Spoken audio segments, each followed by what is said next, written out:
Good morning dear students. আচ্ছা, class 10-এর student, তোমাদের পড়াশোনা কেমন চলছে? আজকে আমি একটা কনসেপ্ট তোমাদের শেখাচ্ছি, যেটা হচ্ছে এই যে দেখতে পাচ্ছ বোর্ডে তিনটে বীজগাণিতিক রাশিমালা কি ক্রমিক সমানুপাতি। তার মানে ক্রমিক সমানুপাতি বলতে কি বোঝায় আগে সেটা বুঝি, তাহলে আমার চেক হয়ে যাবে যে এই তিনটে বীজগাণিতিক রাশিমালা ক্রমিক সমানুপাতি আছে না নেই।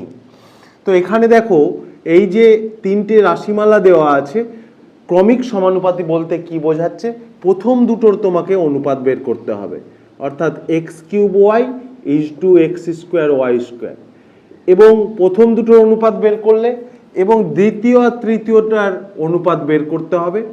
দুটো ক্ষেত্রেই যদি সেম হয় তাহলে আমরা বলতে পারবো যে এই রাশিমালা তিনটিকে ক্রমিক সমানুপাতি। তাহলে এখানে কাটাকুটি করে কি হচ্ছে দেখো, এক্স স্কোয়ার এক্স কিউব, তাহলে এখানে থাকছে এক্স ইজ টু ওয়াই, এবং এটাকেও লঘিষ্ঠ আকারে প্রকাশ করলে হচ্ছে এক্স ইজ টু ওয়াই।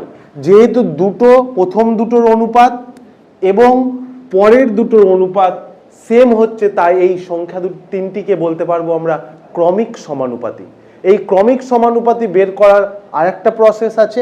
ধরে নাও এ বি সি তিনটি সংখ্যা যদি ক্রমিক সমানুপাতি হয় তাহলে আমরা বলতে পারি এ ইজ টু বি সমান বি ইজ টু সি, অর্থাৎ এ বাই বি সমান বি বাই সি।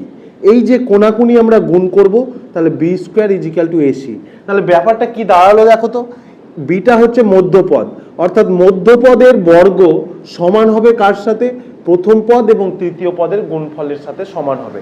তাহলে এটাই হয়ে গেল ক্রমিক সমানুপাতি হওয়ার শর্ত।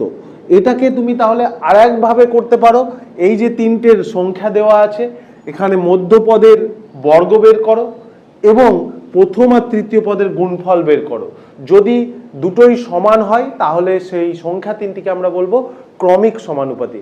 আশা করছি তোমাদের এই ভিডিওর মাধ্যমে ক্রমিক সমানুপাতি জিনিসটা কি সেটা বোঝাতে পারলাম।